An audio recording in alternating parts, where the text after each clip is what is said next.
Halo semuanya, perkenalkan saya Kristianto Kredidi Septinokala.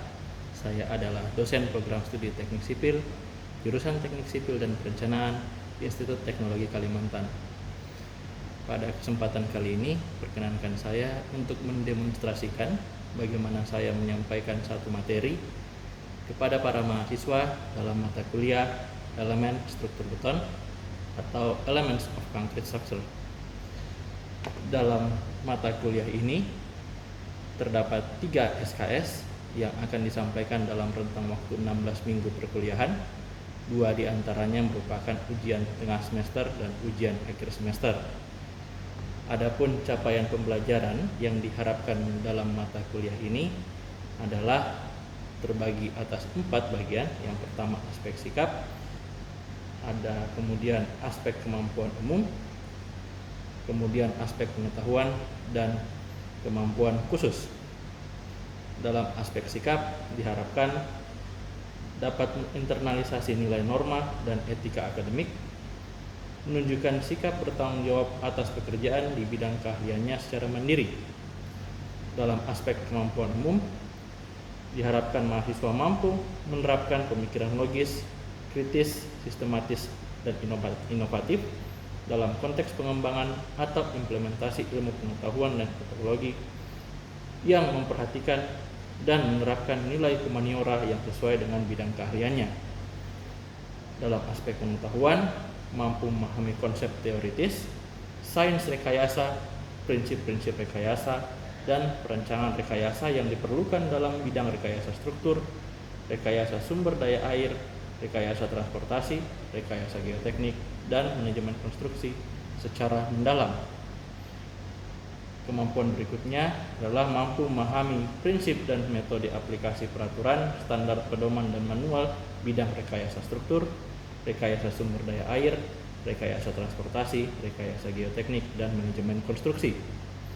Dalam aspek kemampuan khusus, mahasiswa diharapkan dapat menyelesaikan masalah rekayasa kompleks bidang rekayasa struktur, rekayasa sumber daya air, rekayasa transportasi, rekayasa geoteknik, dan manajemen konstruksi berdasarkan prinsip-prinsip rekayasa dengan mempertimbangkan faktor ekonomi, keamanan, keselamatan publik, kelestarian lingkungan, dan meliputi kemampuan-kemampuan khusus. Secara khusus, mata kuliah ini diharapkan dapat membuat mahasiswa merencanakan dan mengenal elemen balok, kolom, plat dengan konsep beton bertulang berdasarkan peraturan yang ada. Adapun mata kuliah ini akan disampaikan dalam semester 4 dan dibagi dalam 2 tahapan. Saat tahapan pertama yaitu elemen beton, dan nanti di semester 5 akan diajarkan bagaimana cara mereka merancang suatu struktur bangunan beton. Metode penilaian akan dilakukan dengan berbagai cara. Yang pertama melalui latihan, kemudian melalui tugas atau pekerjaan rumah, kemudian ada kuis dan ujian berupa ujian tengah semester dan ujian akhir semester. Dalam bahan kajiannya, mata kuliah ini memiliki beberapa bahan kajian seperti yang pertama sifat material, pembebanan dan kombinasi pembebanan, analisa lentur, analisa geser, analisa torsi, analisa tekan dan lentur, serta pendetailan tulangan. Dalam mata kuliah ini akan disepakati beberapa kontrak yang disesuaikan dengan keadaan mahasiswa dan kesepakatan bersama antara saya dan tim pengajar dengan mahasiswa. Mata kuliah ini memiliki prasyarat, yaitu mata kuliah struktur statis tak tentu. Berikut akan saya tampilkan video bagaimana saya mengajar di kelas, terlebih khusus dalam elemen struktur beton materi torsi. Selamat siang semuanya. Ya. Gimana kabarnya? Ya.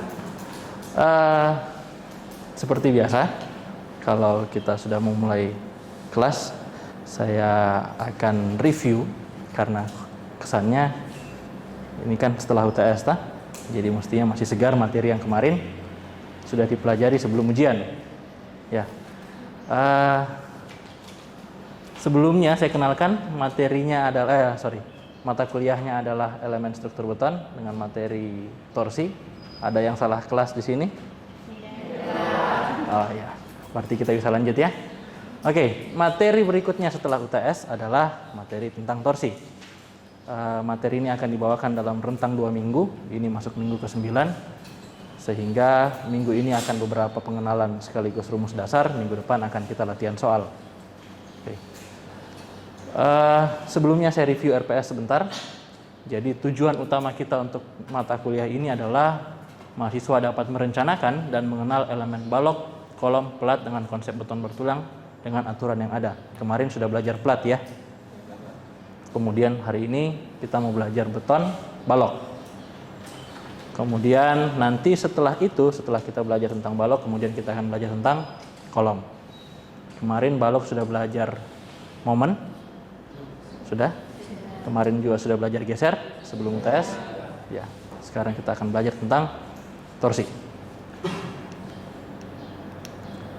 Sekedar pengingat, jadi kontrak kuliah kita akan tetap kita laksanakan. Yang pertama, tidak boleh terlambat dari 15 menit. Kalaupun ternyata terlambat dari 15 menit, boleh absen, tapi boleh masuk tapi tidak boleh absen. Kemudian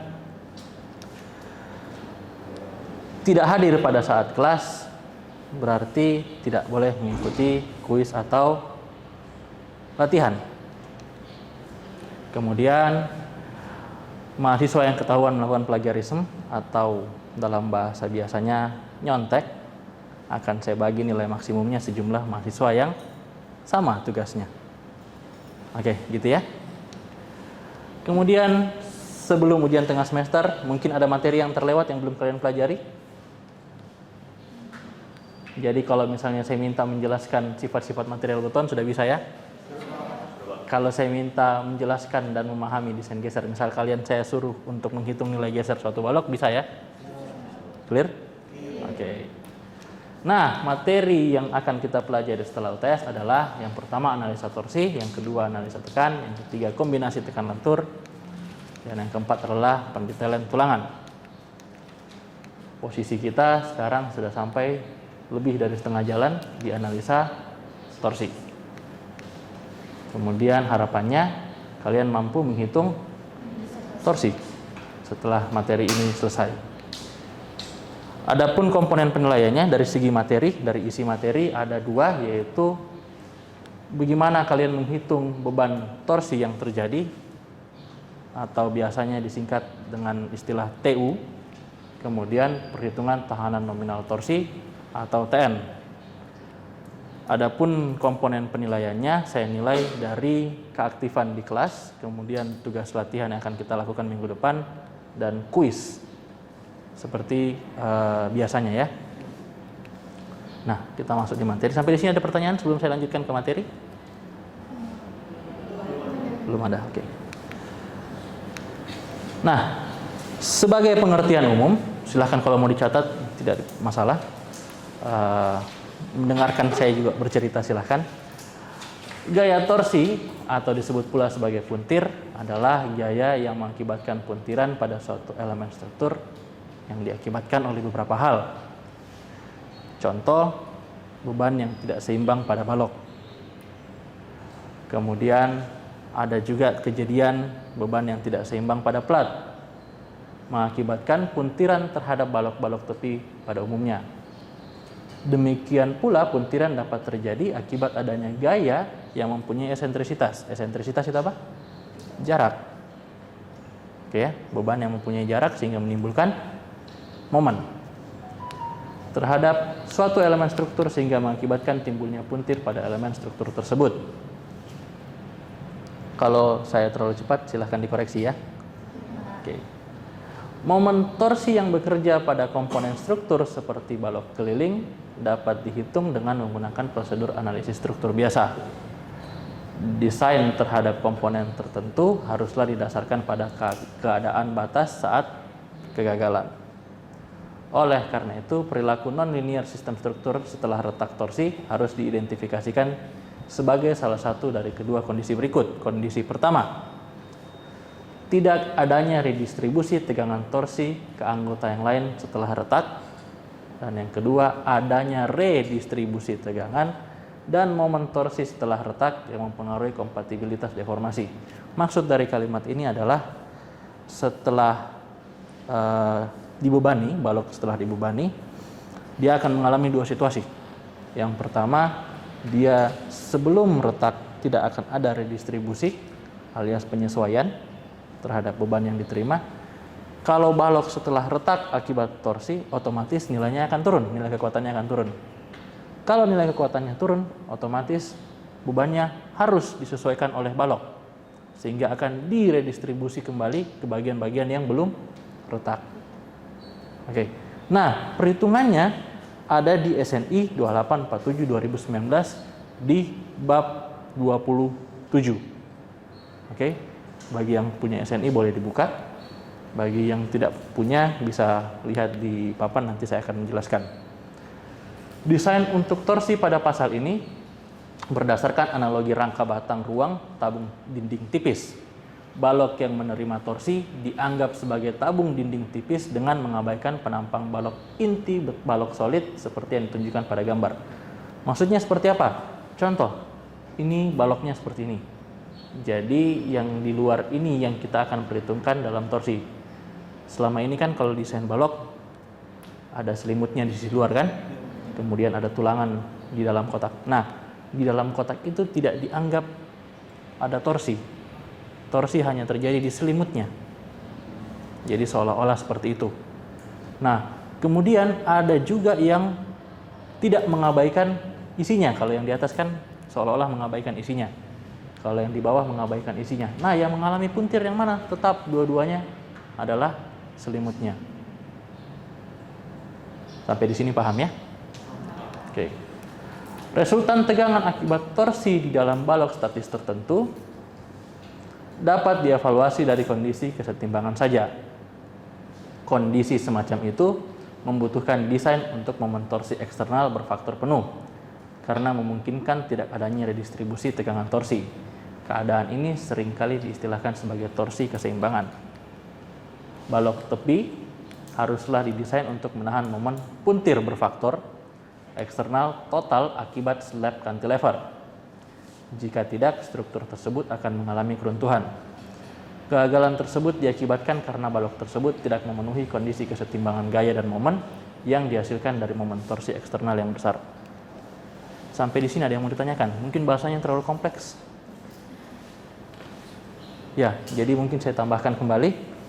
Momen yang terjadi yang mengakibatkan puntir pada balok itu biasanya diakibatkan oleh ketidaksetimbangan gaya. Contoh, misal balok ini di tengah bentang seperti di sini kan. Di sini ternyata 100 kilo, di sini ternyata 50 kilo. Kira-kira terjadi torsi enggak? Terjadi. Ya. Terjadinya ke arah mana? Ke kiri atau ke kanan? Ke kanan saya atau kiri saya? Kiri saya. Di sini 50, di sini 100. Kira-kira akan guling kemana? Ke kiri atau ke kanan saya? Kanan saya. Nah, inilah yang dinamakan dengan ketidakseimbangan. Ketidakseimbangan itu menyebabkan torsi. Oke? Sampai di sini paham ya? Nah, kira-kira setelah penjelasan tadi, bagian mananya balok yang berputar? Tadi sudah saya jelaskan, bagian selimutnya, betul. Sehingga meskipun dia mengalami putar, yang akan mengalami putar dalam balok itu cuman selimutnya. Sampai di sini paham? Itu kondisi pertama. Kondisi kedua, ada dia bilang di sini cantilever. Cantilever itu ujung bebas. Artinya ada satu sisi yang ada baloknya, ada sisi lain yang tidak ada baloknya. Contoh, misal meja ini, ya kan? Kalau kalian lihat, di sini dijepit, di sini ujung bebas.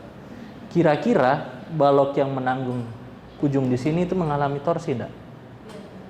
Mengalami torsi. Karena tidak ada penahan di sininya, sehingga full dia mengalami putar torsi. Oke. Ada pertanyaan mungkin?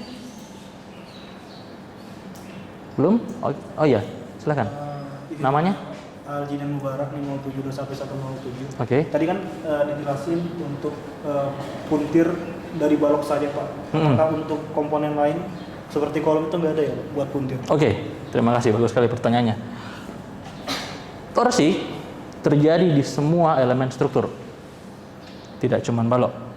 Plat pun mengalami puntir torsi. Oke, cuman memang tidak akan sebesar balok. Kalau tadi Ali Jidan bilang apa terjadi di kolom juga, ya terjadi. Kasusnya seperti apa? Kalau misalnya dari keempat sisinya ada satu sisi yang tidak punya plat, contoh. Atau ada dua sisi yang tidak punya plat. Oke, tapi tidak dalam sumbu yang sama. Paham? Jadi contoh misalnya seperti ini. Anggaplah ini kolom kan. Kemudian ada 4 platnya. Kalau plat bagian sini hilang, kira-kira dia akan guling kemana? Keluar atau ke dalam? Jadi bagian sini kan misalnya saya bagi 4. Bagian sana tidak ada plat. Kira-kira dia akan guling ke dalam atau guling keluar? Ke dalam, karena berat di dalam. Oke. Kalau dua sisi hilang, kira-kira dia akan guling ke kiri atau ke kanan? Kiri saya atau kanan saya? Kiri saya, karena beratnya tidak seimbang, gitu ya. Ada pertanyaan lagi? Ya, silakan. Nama? Anwar Mahib 07211014. Saya izin bertanya Pak, apakah jenis dari perletakan itu mempengaruhi putaran torsi ini Pak? Jelas perletakan berpengaruh pada torsi. Oke, jenis perletakan yang sudah kalian pelajari itu apa saja? Jepit, roll, sendi. Oke, yang mengizinkan terjadinya putaran itu apa saja? Roll, sendi, yang terakhir ada ujung bebas, meskipun dia bukan contoh perletakan. Nah, dengan asumsi perletakan sendi, roll, dan ujung bebas, itu memungkinkan terjadi torsi. Tapi kalau misalnya dengan ujung jepit memungkinkan untuk terjadi torsi enggak? Tidak. Terus kalau begitu torsinya ditanggung jadi apa? Gaya dalam momen. Gitu ya. Sehingga struktur yang memakai perletakan sebagai jepit akan sedikit lebih besar daripada struktur dengan perletakan sendi dan roll. Clear ya? Oke. Bisa kita lanjut atau masih ada pertanyaan lagi? Oke. Kemudian kita masuk di rumusnya. Tadi pengantar, sekarang kita masuk di rumusnya. Nah, seperti yang saya bilang di awal, ada 2 komponen penilaian. Yang pertama adalah perhitungan bebannya, yang kedua perhitungan tahanan nominal. Nah, tahanan nominal untuk torsi dalam SNI disebut dengan TN. Dipengaruhi oleh 4 faktor. Yang pertama faktor reduksi yang biasa kita sebut sebagai V. Oke, ini berlaku tidak cuma untuk torsi, tapi juga untuk geser dan momen. Kemudian, spesial untuk torsi ada 2 situasi. Yang pertama ambang batas dan yang kedua retak torsi. Di halaman berikutnya akan saya jelaskan apa bedanya. Kemudian yang terakhir adalah nominalnya. Jadi ketiga komponen ini akan digabungkan dalam suatu rumus. Rumus umum ini sudah berlaku dari SNI tahun 2002. Jadi sudah 2 periode SNI sebelumnya sudah berlaku. TU sama dengan V dikali akar F aksen C per 3 dikali ACP kuadrat per PCP kuadrat. Oke, mungkin sudah ada yang bertanya, apa itu ACP, apa itu PCP? Setelah ini saya jelaskan. Nah, untuk pasal ini khusus untuk rumus yang tadi ya, TU ini, di SNI yang baru sudah diperbaharui nilainya. Di bab 22.7.1.1 di SNI 2847/2019. Oh, koreksi, tadi saya bilang di awal bab 27. Bab 22 ya, bukan bab 27. Nah, khusus untuk faktor reduksi kekuatan nilai torsi, kita ambil 0,75 sesuai dengan tabelnya, tabel 21.2.1. Untuk ambang batas, tadi di bagian kedua, ambang batas torsi harus dihitung sesuai dengan tabel 22741A. Kelihatan rumusnya? Oke. Ada 3 contoh. Yang pertama komponen non prategang, kemudian komponen prategang, komponen non prategang menerima beban aksial. Oke, ini untuk ambang batas torsi. Kemudian ini juga untuk ambang batas torsi. Yang pertama itu tapi untuk yang penampang berongga alias hollow yang kosong tengahnya. Yang ambang batas torsi untuk penampang solid atau full itu pakai yang tabel 22741A. Oke. Nah, yang biasanya akan kita pakai khususnya untuk mata kuliah ini yang paling atas, komponen non prategang. Yang bawah ini akan kita pakai juga, tapi untuk kasusnya kolom, karena dia akan mengalami beban aksial. Oke. Kemudian setelah tadi ada ambang batas, sekarang retak torsi. Retak torsi itu apa rumusnya? Menurut tabel 22751 ada 3 komponen juga, komponen non prategang, komponen prategang, dan non prategang dengan aksial. Kemudian rumusnya sedikit berbeda dengan ambang batas tadi ya, di mana ada komponen lambdanya, ada komponen F aksun C, ada komponen ACP-nya, ada komponen PCP-nya. Nah, untuk lambda sendiri adalah faktor modifikasi merefleksikan properti mekanis tereduksi dari beton ringan. Semuanya direlatifkan terhadap beton normal. Sehingga untuk nilai lambda, beton normal pakai 1 karena perbandingannya terhadap beton normal. Beton normal banding beton normal 1:1. Kalau dia pakai beton ringan, ada beberapa kriterianya. Begitu ya. Nah, kemudian kita balik lagi ke rumus yang ini, F aksen C. Ada yang belum tahu apa F aksen C? Sudah ya? Nilai apa? Nilai butuh beton. Yang biasa kita gunakan untuk mutu beton adalah nilai kuat tekannya. Oke. Nilai kuat tekan beton. ACP itu apa? Adalah luas yang dibatasi oleh keliling luar penampang beton. Oke, luas yang dibatasi oleh keliling luar penampang beton. Ini seperti kalau di baja kita ngitung A gross. Oke. Kalau PCP, kalau tadi A itu luas, kalau P adalah keliling. Oke. Kemudian nilai F aksen C yang dalam rumus tadi, akar F aksen C tidak boleh melebihi 8,3 MPa, atau F aksen C yang diisyaratkan di sini adalah sekitar 28 MPa. Akar dari 32 sampai 38 MPa. Untuk komponen struktur prategang dan pertegang, tadi kan kita sudah ngitung ambang batas, kita sudah ngitung retak torsi, sekarang kita ngitung nominal. Nominal ada 2 kondisi. Yang pertama 2 dikali AO dikali AT dikali FYT per S dikali kotangan theta. Kondisi kedua TN sama dengan 2 dikali AO dikali AL. Jadi ada perbedaan sedikit ya, di sini AT di sini AL dikali FY per PH dikali kotangan theta. AO ditentukan dengan analisis. Kemudian theta diambil tidak kurang dari 30 sampai 60 derajat. Kemudian AT adalah luas satu kaki sengkang tertutup, AL adalah luas tulangan longitudinal, dan PH adalah keliling garis tengah terluar sengkang tertutup. Sampai di sini ada yang mau ditanyakan? Jadi ini adalah penggambaran AO adalah sebesar 0,85 AOH atau luasan yang di cover oleh torsi. Ada pertanyaan sampai di sini? Sebelum saya lanjutkan.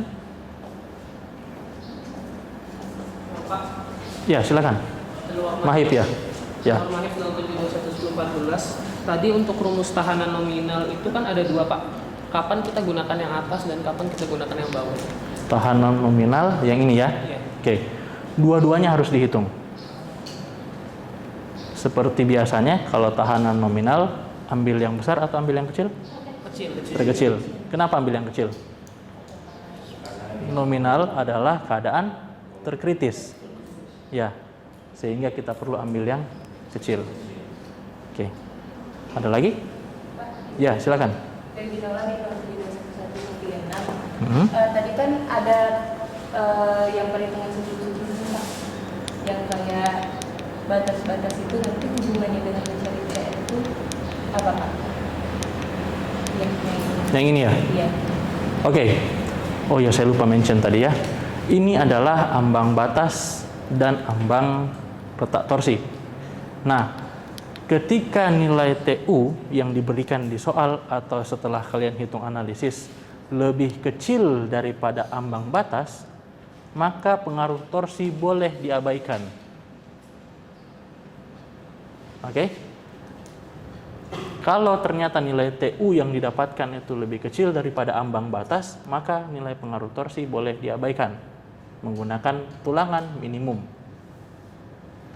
Tapi kalau sudah melewati batas ini, kita akan koreksi apakah dia perlu redistribusi tegangan atau tidak.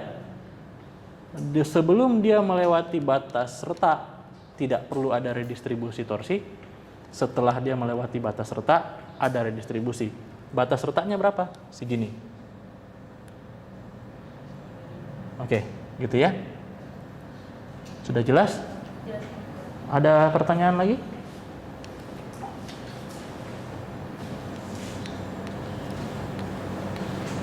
Tidak ada? Oke. Kalau begitu, ini sedikit penelitian saya terkait dengan pembaruan SNI yang dilakukan sekitar 2 tahun yang lalu. Jadi SNI-nya memang disyaratkan 2019 bersamaan dengan SNI 1726 alias pembebanan dan SNI 1726 gempa, 1727 pembebanan. Kebetulan di saat yang bersamaan SNI beton dan baja diperbaharui sehingga saya melakukan penelitian akibat perubahan SNI tersebut seberapa besar sih pengaruhnya. Nah, sudah saya terbitkan di jurnal Sinta 3. Yang pertama, saya bersama rekan-rekan dosen dan mahasiswa alumni mengidentifikasi perbandingan pada kinerja struktur yang telah dibangun. Jadi ini gedungnya di Jakarta, gedungnya 33 lantai kalau saya tidak salah, diidentifikasi pakai standar yang baru, apakah dia masih layak atau tidak. Kemudian dengan penelitian yang sama, penelitian yang serupa maksud saya, tapi dengan gedung yang berbeda, diidentifikasi juga terhadap pengaruhnya SNI beton yang terbaru 2847, kemudian 1727 dan 1726, pembebanan dan gempa. Kalau misalnya berkenan untuk dilihat, saya persilahkan, bisa diakses. Ini tinggal kalian ketik judulnya saja, langsung sudah muncul namanya. Ada pertanyaan sampai di sini? Tidak ada? Oke. Dengan demikian materi kita untuk hari ini sudah selesai, sudah cukup. Minggu depan kita akan latihan soal seperti yang saya katakan di awal pertemuan tadi, dan minggu depannya lagi kita akan kuis. Oke. Mungkin ada yang ingin dikomentari sebelum saya tutup kelasnya? Tidak ada? Oke. Kalau demikian saya cukupkan kelas untuk hari ini. Saya berterima kasih. Mohon maaf kalau misalnya saya melakukan kesalahan, baik yang saya tidak sengaja maupun tidak sengaja. Saya akhiri, selamat siang, sampai ketemu minggu depan.